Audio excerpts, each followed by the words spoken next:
Fox News alert, the president's about to speak at a bilateral meeting with the Prime Minister of Japan.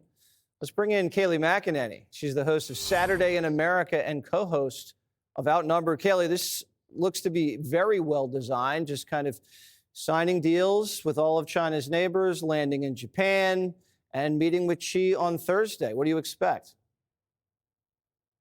That's just it. You know, there's choreography to foreign policy, and it was not by accident that it was designed this way. And you just noted this, Jesse. He goes to Malaysia, to the ASEAN summit. He lines up 4 deals with countries. Then he goes to Japan with the tailwind, where there's expected to be a little golf diplomacy. Apparently, you're going to see Takaichi, the new prime minister, give him gold golf balls and a putter that he used with Shinzo Abe. So a little golf diplomacy there, which is a little fun. And then he'll go to South Korea, who's been kind of between China and the United States. And with this tailwind, he hopefully pushes South Korea toward the United States. And then he goes in with Xi. And he's got this massive tailwind. He'll be able to say, look at these alliances I've created. We're more powerful than ever before. We're the world's hegemonic power. And now it's time to sign this trade deal, President Xi. It's all designed. It's all choreographed. And it's all very strategic. And he also has a fleet of destroyers in the Caribbean, basically aiming guns at all of these people that have cozied up to China, Brazil, Colombia, Venezuela. And that sends a very powerful message to the Chinese, too. Sends a powerful message to Xi, sends a powerful message to Latin America. And the framing of this entire relationship, and I saw you bring up this anecdote on the 5, and it's key, I think, was April of 2017. When he's at Mar-a-Lago, he sits down with Xi. He gives him the most beautiful piece of chocolate cake you have ever seen, in the words of President Trump. And while Xi's digging into the chocolate cake, he says, I got to tell you something, Xi, I just sent 59 missiles to Syria. Yep. And apparently Xi ate the chocolate cake with happiness and a smile, but in total and complete silence. And it sent a message, and it's an important one. And trust me, that is on Xi's mind. You know, because Xi's never fired a missile in a hostile situation. You know, China has really never used its military, ever.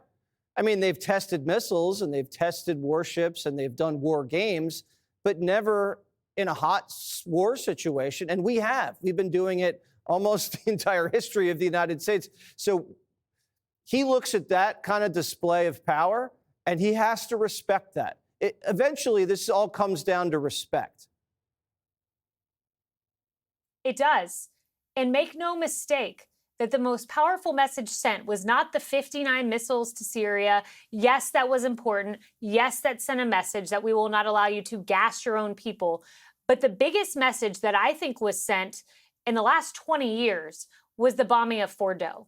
When President Trump said, I'm doing this, it was a gutsy move. He did it. He took out the nuclear capabilities, and every single dictator watched that. And Hamas watched that. And it brought about the end of a huge war in that deal that brought the hostages back to Israel. And I think set the stage for something very big that could happen with Russia and Ukraine.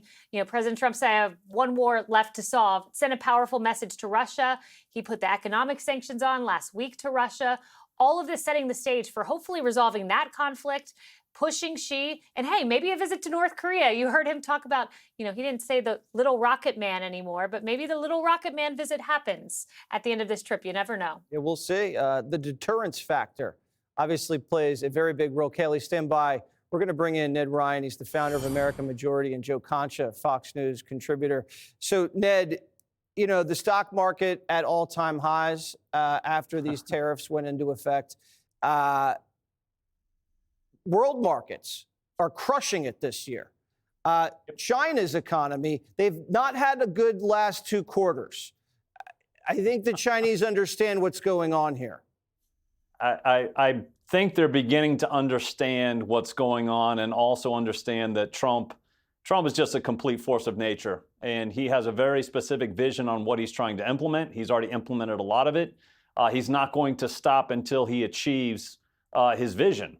And it's a pretty, I mean, this flex that he's doing that you've already you just talked about, coming through Southeast Asia, going through Japan. I think the interesting part to me, Jesse, is going to be in his conversations with obviously Japan's new prime minister, not only the commerce and the trade deals, national security conversations. And are there going to be more defense deals? Let's not forget that Japan signed a deal with us last year to buy 400 Tomahawk missiles.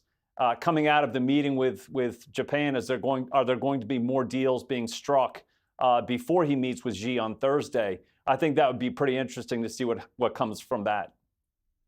Yeah, and the Japanese are now reconsidering how aggressive their military can be. After Correct. World War II, they kind of backed off, but with the China threat, maybe it's time to reconsider. Click here to subscribe to the Fox News YouTube page to catch our hottest interviews and most compelling analysis. You won't get it anywhere else.